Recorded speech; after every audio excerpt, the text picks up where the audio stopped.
Ini bau nih. Ini beras nih. Ini daerah tujuan. Ya kalau sudah seperti ini mau buat apa? Apakah bisa diberikan kembali kepada masyarakat? Tentunya kan tidak.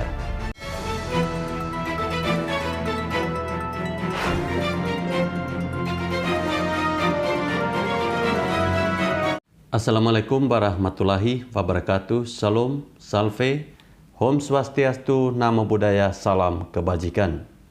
Teman-teman, sebelum menonton video ini silahkan klik tombol subscribe dan juga like. Terima kasih. Baik teman-teman, video saya kali ini saya mau menanggapi ada sebuah video yang sedang viral. Tentunya ini mengenai ditemukannya bantuan dari Bapak Presiden Joko Widodo. Bantuan ini merupakan bantuan sosial pada tahun 2020. Nah, ini menurut saya sangat miris teman-teman. Di mana bantuan yang seharusnya diberikan kepada masyarakat yang dibutuhkan, namun oknum-oknum yang tidak bertanggung jawab ini malah menimbun bantuan ini di dalam tanah teman-teman. Apakah mereka ini tidak punya pikiran bahwa tanah itu tidak membutuhkan bantuan itu?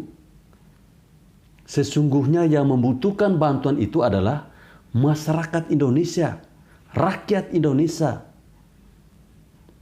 Dan ini menurut pandangan saya teman-teman, sangat memalukan sekali.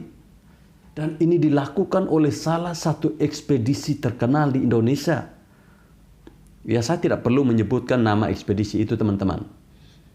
Di mana uang negara yang sudah dikeluarkan untuk membelanjakan semua bantuan-bantuan itu, tetapi tidak tepat sasaran.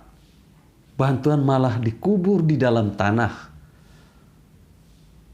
Ya, saya sangat miris ketika melihat video ini teman-teman. Ya, saya berharap kepada kita semua ketika melihat ada sesuatu yang penuh dengan kecurigaan, segeralah melapor ke aparat teman-teman. Janganlah kita diam.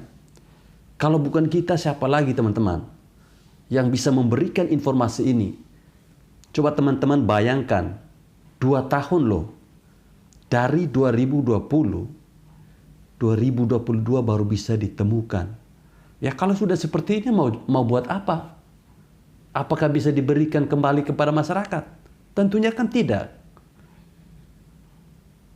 Baik teman-teman, untuk lebih jelasnya kita simak video berikut ini. Ini kan bau beras. nih. Nih bau nih. Ini beras nih. Ini daerah tujuannya.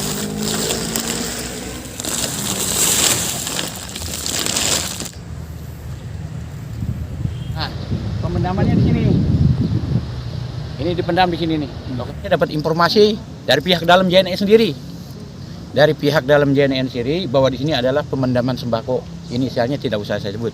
Ya, dari pihak JNE sendiri. Ada pemendaman sembako. Nah, saya selusuri. Satu hari saya tidak dapat. Diselusuri mencari dengan menyewa beko. Kemudian setelah tidak dapat saya menelusuri. Saya ingat dengan klien saya yang inisial S. Ya, ingat dengan inisial S bahwa yang bersangkutan pernah ditahan. Saya coba telepon malam-malam. Ya, dengan ini saya ternyata betul Pak. Saya pernah diperintahkan untuk menaruh ke dalam mobil besar JNE. Ya, diperintahkan untuk menjadi mobil besar. Yang merintahkan siapa? Yang merintahkan adalah Saudara Aziz, koordinator dari JNE. Artinya jabatan yang tertinggi di JNE adalah Saudara Aziz untuk memerintahkan menumpuk di dalam mobil itu untuk dibawa. Ditanyalah sama inisial S ini, untuk dibawa kemana? Nggak usah tahu. Gitu. Ya, kemudian sudah setelah terjadi begitu, saya penasaran, saya cari lagi terus sampai habis. Saya cari, kemudian saya cari sampai 2 hari, hari ketiganya saya dapat. Ya, hari ketiga saya dapat ini dengan menggunakan beko, saya sewa beko segala macam, dipendam. JNE. Artinya bahwa bukan 1 ton tapi 1 mobil besar dari punya JNE, minimal 1 kontainer untuk dipendam adalah di sini. Yang isinya apa? Yaitu beras. Beras yang ukuran 20 kilo dan terigu, ya, yang ada di pendam sini yang kita dapatkan. Ya. Nah, beras itu masih ada yang utuh, masih ada yang karungan. Ya, beras masih ada dalam karungan, artinya masih dalam karungan 20 kilo dan sagunya juga masih ada. Taunya itu banpres dari mana, Bang? Tahunya itu bantuan dalam beras ditulis. Dalam beras itu ada tulisan bantuan presiden yang diinikan oleh Menteri Sosial. Ya, jadi bantuan presiden ada dalam karung-karungnya itu sebagai bukti, barang bukti, dibawa juga dengan Polres, dibawa juga dengan kepresidenan kemarin, dari kepresidenan datang ke sini mencocokkan benar atau tidak itu bantuan presiden atau bantuan presiden yang disalurkan dari Kementerian Sosial itu dicocokkan kemarin. Ternyata menurut putusan dari kepresidenan adalah bahwa ini adalah memang bantuan presiden, tapi yang menyalurkan adalah Kemensos untuk disalurkan kepada masyarakat. Dan bansos ini bukan untuk daerah Jawa, tapi daerah luar Jawa, yaitu Bali, Sumatera, Kalimantan, Sulawesi. Nah, ini NTT ini ada saluran. Artinya kepunyaannya adalah punyaan daripada untuk daerah luar. Nah, tapi alangkah sayangnya pada saat itu tahun 2020 kita kan masuk masyarakat Indonesia ini membutuhkan makan, membutuhkan beras, kok malah disimpan, malah dipendam di sini kan? Kenapa dipendam? Berarti kan ada dasarnya. Kalau dia beralasan bahwa ini adalah berasnya sudah tidak layak dan lain sebagainya, kan bukan dipendam. Bisa dibuatkan berita acara, dikembalikan untuk ditukar, ya, ditukar kepada yang masih layak untuk dibagikan ke masyarakat. Tapi setelah 2 tahun dipendam kurang lebih, masih utuh, ada karungnya masih ada, artinya masih berbentuk beras itu bagus.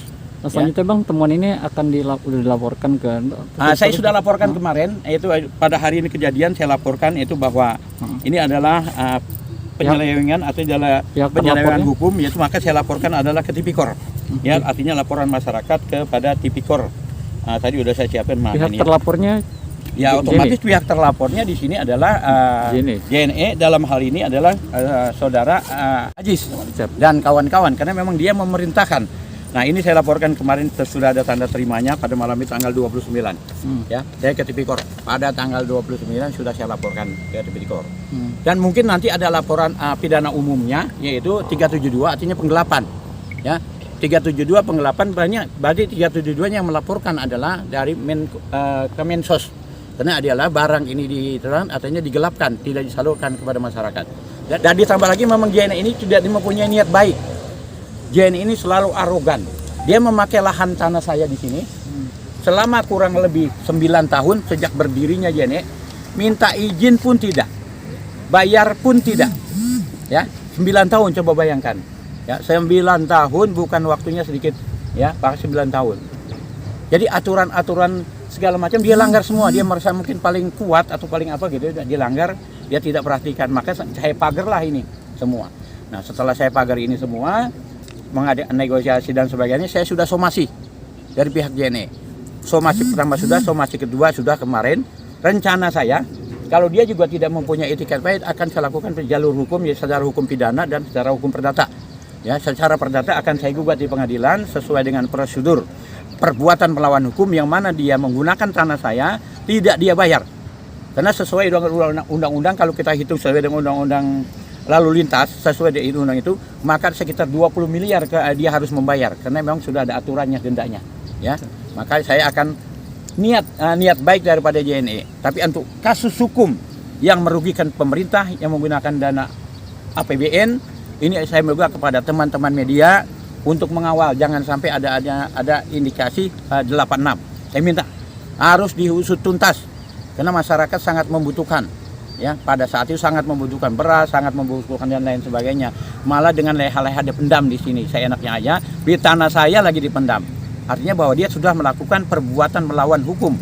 Dia memendam barang yang milik negara, dia pendam, atau barang untuk disalurkan ke masyarakat, dia pendam di sini, maka dia nanti akan saya adakan gugatan secara perdata, yaitu perbuatan melawan hukum terhadap JNE yang telah melanggar hukum, tidak membayar tanah saya selama 9 tahun dan memendam bantuan pemerintah, dalam hari ini Kemensos yang disalurkan, yang menyalurkannya dari Bapak Presiden Jokowi. Semoga Bapak Presiden Jokowi ini mendengar, ya, mengetahui apa yang sedang ada di Kelurahan Tirtajaya, Kecamatan Sukmayaya Jaya Depok, atas pemendaman daripada sembako Ya, jangan nanti dia beralasan sembako kadaluarsa segala macam, tidak. Semua ada undang-undangnya, semua ada aturannya. Ya, kalau memang itu kadaluarsa sembako berarti harus dibuatkan berita acara sembako itu ditukar dengan yang baru.